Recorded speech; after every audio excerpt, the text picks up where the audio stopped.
ನಮಸ್ಕಾರ. ಮಣಿಪುರದ ಜೀವನಾಡಿಯಾಗಿರುವ ರಾಷ್ಟ್ರೀಯ ಹೆದ್ದಾರಿಗಳು ದಿಢೀರನೆ ಸ್ತಬ್ಧವಾಗಿವೆ. ಕಾರಣವೇನು ಗೊತ್ತಾ? ಒಂದು ಅತ್ಯಂತ ಗಂಭೀರವಾದ ಹತಾಶೆಯ ಒತ್ತಿಯಾಳು ಬಿಕ್ಕಟ್ಟು. ನಿಜ, ಕನ್ನಡ ನ್ಯೂಸಿನ ಈ ವಿಶೇಷ ವರದಿಗೆ ಸ್ವಾಗತ. ಇಂದು ನಾವು ಯಾವುದೇ ಪೂರ್ವಾಗ್ರಹಗಳಿಲ್ಲದೆ ಕೇವಲ ಅಧಿಕೃತ ಮೂಲಗಳು ಮತ್ತು ಸತ್ಯಾಂಶಗಳ ಆಧಾರದ ಮೇಲೆ ಅಲ್ಲಿ ನಿಜಕ್ಕೂ ಏನಾಗ್ತಿದೆ ಎಂಬುದನ್ನು ಬಿಚ್ಚಿಡಲಿದ್ದೇವೆ. ಇದು ಕೇವಲ ಒಂದು ಪ್ರಾದೇಶಿಕ ಸಮಸ್ಯೆಯಲ್ಲ, ಬದಲಾಗಿ ಅತ್ಯಂತ ಸಂಕೀರ್ಣವಾದ ಮಾನವ ಹಕ್ಕುಗಳ ಬಿಕ್ಕಟ್ಟು. ಬನ್ನಿ, ಲಭ್ಯವಿರುವ ದತ್ತಾಂಶಗಳ ಆಧಾರದ ಮೇಲೆ ಈ ಪರಿಸ್ಥಿತಿಯ ಆಳವನ್ನು ಅರ್ಥ ಮಾಡಿಕೊಳ್ಳೋಣ. ಈಗ ಕಾಡುತ್ತಿರುವ ಮೊದಲ ಪ್ರಶ್ನೆ, ಒಂದು ಪ್ರಮುಖ ಸಮುದಾಯ ಸಂಘಟನೆ ಇದ್ದಕ್ಕಿದ್ದಂತೆ ರಾಜ್ಯದ ಹೆದ್ದಾರಿಗಳನ್ನು ಯಾಕೆ ಬಂದ್ ಮಾಡಿತು? ಒಂದು ರಾಜ್ಯದ ಆರ್ಥಿಕತೆಯನ್ನೇ ನಿಲ್ಲಿಸುವಂತಹ ಈ ನಿರ್ಧಾರದ ಹಿಂದೆ ತಮ್ಮವರನ್ನ ಕಳೆದುಕೊಂಡ ಸಮುದಾಯವೊಂದರ ಆಕ್ರೋಶ ಮತ್ತು ಅಸಹಾಯಕತೆ ಅಡಗಿದೆ. ನಾಗಾ ಪ್ರಾಬಲ್ಯದ ಪ್ರದೇಶಗಳಲ್ಲಿ ನಡೆಯುತ್ತಿರುವ ಈ ತೀವ್ರ ಆರ್ಥಿಕ ದಿಗ್ಬಂಧನ ಕೇವಲ ರಾಜಕೀಯವಲ್ಲ.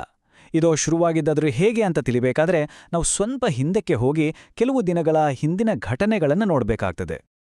ಹಾಗಾದ್ರೆ ಈ ಬಿಕ್ಕಟ್ಟಿನ ಮೂಲ ಎಲ್ಲಿದೆ?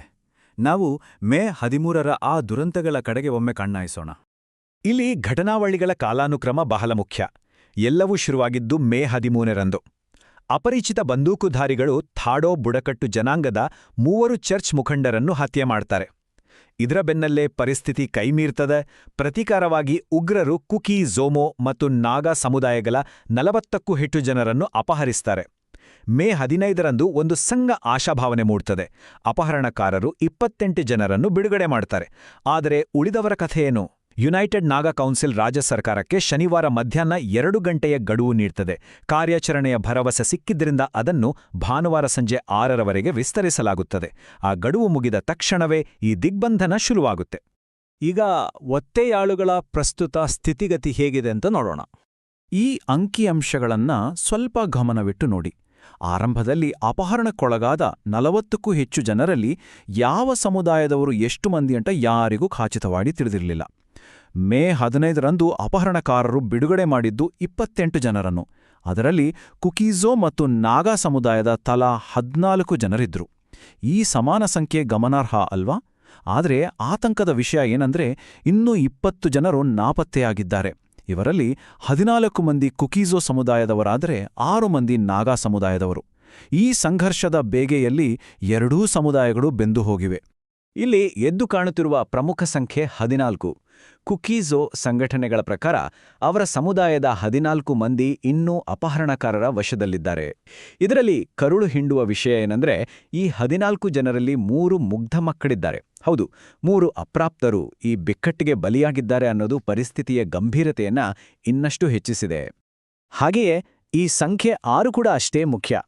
ಕಾಂಗ್ ಪೋಕ್ಪಿ ಜಿಲ್ಲೆಯ ಲಿಯಾಂಗ್ಮೈ ನಾಗಾ ಮಹಿಳಾ ಒಕ್ಕೂಟದ ವರದಿಯಂತೆ 6 ಮಂದಿ ನಾಗಾ ವ್ಯಕ್ತಿಗಳು ಕೂಡ ಇನ್ನೂ ಒತ್ತೆಯಾಳುಗಳಾಗಿಯೇ ಇದ್ದಾರೆ. ಇದನ್ನ ನೋಡಿದ್ರೆ ನಿಮ್ಗೆ ಸ್ಪಷ್ಟವಾಗುತ್ತದೆ, ಕೇವಲ ಒಂದು ಸಮುದಾಯವಲ್ಲ, ಇಡೀ ಪ್ರದೇಶವೇ ಈ ಅಪಹರಣದ ನೋವಿನಲ್ಲಿ ನರಳುತ್ತಿದೆ.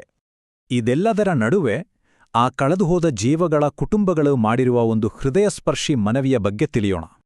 ನೋಡಿ, ಇವು ಬರೀ ಅಂಕಿ ಅಂಶಗಳಲ್ಲ, ಉಸಿರಾಡುತ್ತಿರುವ ಜೀವಗಳು ಮತ್ತು ಕಣ್ಣೀರಿಡುತ್ತಿರುವ ಕುಟುಂಬಗಳು. ಮೇ 13ರಿಂದ ನಾಪತ್ತೆಯಾಗಿರುವ ಆ 14 ಕುಕೀಜೋ ಸದಸ್ಯರ ಕುಟುಂಬಗಳು ಕಂಗಾಲಾಗಿವೆ. ಈ 14 ಜನರಲ್ಲಿ 13 ಮಂದಿ ತಪೋಕುಕಿ ಗ್ರಾಮದವರಾದರೆ ಒಬ್ಬರು ಹೆಂಗ್ಬುಂಗ್ ಗ್ರಾಮದವರು. ತಮ್ಮ ಮನೆಯವರ ಸುಳಿವೇ ಇಲ್ಲದೆ ಈ ಕುಟುಂಬಗಳು ಕಳೆಯುತ್ತಿರುವ ಪ್ರತಿಯೊಂದು ಕ್ಷಣವೂ ಎಷ್ಟು ನರಕಯಾತನೆ ಅಂತ ಒಮ್ಮೆ ಊಹಿಸಿ. ಆ ಸಂತ್ರಸ್ತ ಕುಟುಂಬಗಳು ಮಾಡಿರುವ ಜಂಟಿ ಮನವಿಯನ್ನು ಒಮ್ಮೆ ಕೇಳಿ. ಅವರು ಹೇಳ್ತಾರೆ, ನಾವು ಇಂದು ರಾಜಕೀಯ, ಸಂಘರ್ಷ ಅಥವಾ ವಿರೋಧಿಗಳ ಭಾಷೆಯೊಂದಿಗೆ ನಿಮ್ಮನ್ನು ಉದ್ದೇಶಿಸಿ ಮಾತನಾಡುತ್ತಿಲ್ಲ. ಬದಲಾಗಿ ತಾಯಂದಿರು, ತಂದೆಯರು, ಹೆಂಡತಿಯರು ಮತ್ತು ಮಕ್ಕಳ ನೈಜ ಹೃದಯಸ್ಪರ್ಶಿ ಆಕ್ರಂದನದೊಂದಿಗೆ ನಿಮ್ಮ ಮುಂದಿದ್ದೇವೆ. ಎಂತಹ ಮಾತುಗಳಿವು! ಇದು ಯಾರಿಗೂ ಹಾಕಿದ ಬೆದರಿಕೆಯಲ್ಲ, ಇದು ಕರುಳಿನ ಕೂಗು. ದಿನ ಕಳೆದಂತೆ ಈ ಕುಟುಂಬಗಳ ಆತಂಕ ಹೆಚ್ಚಾಗುತ್ತಲೇ ಇದೆ. ಈ ನೋವಿನ ನಡುವೆಯೇ ಯುನೈಟೆಡ್ ನಾಗಾ ಕೌನ್ಸಿಲ್ ನೀಡಿದ ಆ ಅಂತಿಮ ಗಡುವಿನ ವಿಚಾರಕ್ಕೆ ಬರೋಣ. ನಾನು ಮೊದಲೇ ಹೇಳಿದ ಹಾಗೆ ಅಪೆಕ್ಸ್ ನಾಗಾ ಸಂಘಟನೆಯಾದ ಯುನೈಟೆಡ್ ನಾಗಾ ಕೌನ್ಸಿಲ್ ಕಾಣೆಯಾದ ತಮ್ಮವರ ಪತ್ತೆಗಾಗಿ ಸರ್ಕಾರಕ್ಕೆ ಗಡುವು ನೀಡಿತ್ತು. ಮಣಿಪುರ್ ಗೃಹ ಇಲಾಖೆ ತೀವ್ರ ಶೋಧ ಕಾರ್ಯಾಚರಣೆ ನಡೆಸ್ತಿದೆ ಅಂತ ತಿಳಿದಾಗ ಶನಿವಾರ ಮಧ್ಯಾಹ್ನಕ್ಕೆ ಮುಗಿಯಬೇಕಿದ್ದ ಗಡುವನ್ನು ಅವರು ಭಾನುವಾರ ಸಂಜೆ 6 ಗಂಟೆಗೆ ವಿಸ್ತರಿಸಿದ್ರು. ಸರ್ಕಾರದ ಮೇಲೆ ಎಂಥ ಒತ್ತಡವಿತ್ತು ಮತ್ತು ಆ ಹುಡುಕಾಟದ ಕಾರ್ಯ ಎಷ್ಟು ಕ್ಲಿಷ್ಟಕರವಾಗಿತ್ತು ಅನ್ನೋದಕ್ಕೆ ಇದೇ ಸಾಕ್ಷಿ. ಭಾನುವಾರ ಸಂಜೆ 6 ಗಂಟೆ ಕಳೆದರೂ ಯಾವ ಫಲಿತಾಂಶವೂ ಸಿಗಲಿಲ್ಲ. ಆಗ ಯುನೈಟೆಡ್ ನಾಗಾ ಕೌನ್ಸಿಲ್ ಬಿಡುಗಡೆ ಮಾಡಿದ ಅಂತಿಮ ಅಧಿಕೃತ ಹೇಳಿಕೆ ಇದು.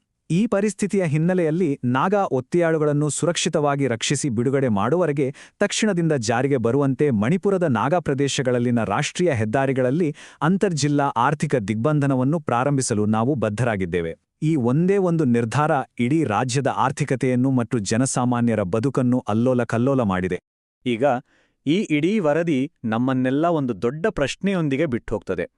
ಆರ್ಥಿಕ ದಿಗ್ಬಂಧನ ರಾಜ್ಯದ ನಾಡಿಮಿಡಿತವನ್ನೇ ಕಟ್ಟಿಹಾಕಿರುವ ಈ ಹೊತ್ತಿನಲ್ಲಿ ಮತ್ತು ಗೃಹ ಇಲಾಖೆಯ ಶೋಧ ಕಾರ್ಯಾಚರಣೆಗಳು ಸತತವಾಗಿ ನಡೀತಿರುವಾಗ ಈ ಸಂಕಟದಲ್ಲಿ ಸಿಲುಕಿರುವ ಪ್ರದೇಶದ ಮುಂದಿನ ದಾರಿಯೇನು? ಒಂದೆಡೆ ತಮ್ಮವರಿಗಾಗಿ ಕಾಯುತ್ತಿರುವ ಕುಟುಂಬಗಳ ಆಕ್ರಂದನ, ಮತ್ತೊಂದೆಡೆ ಕಾನೂನು ಸುವ್ಯವಸ್ಥೆ ಕಾಪಾಡಲೇಬೇಕಾದ ಆಡಳಿತ ಯಂತ್ರದ ಮೇಲಿನ ಅಗಾಧ ಒತ್ತಡ. ಬಿಕ್ಕಟ್ಟಿನ ಈ ಕತ್ತಲೆಯಲ್ಲಿ ಶಾಂತಿಯ ಬೆಳಕು ಮೂಡಲು ನಾವು ಇನ್ನೂ ಎಷ್ಟು ದಿನ ಕಾಯಬೇಕೋ? ಸದ್ಯಕ್ಕೆ ವಾಸ್ತವದ ನೈಜ ಚಿತ್ರಣ ಇದಾಗಿದೆ. ಈ ಸಂಕೀರ್ಣ ಪರಿಸ್ಥಿತಿಯನ್ನು ಅರ್ಥಮಾಡಿಕೊಳ್ಳಲು ಈ ವಿವರಣೆಯು ನಿಮಗೆ ಸಹಾಯಕವಾಗಿದೆ ಎಂದು ನಂಬಿದ್ದೇವೆ. ಮತ್ತೊಂದು ಮಹತ್ವದ ವರದಿಯೊಂದಿಗೆ ಸಿಗೋಣ. ನಮಸ್ಕಾರ.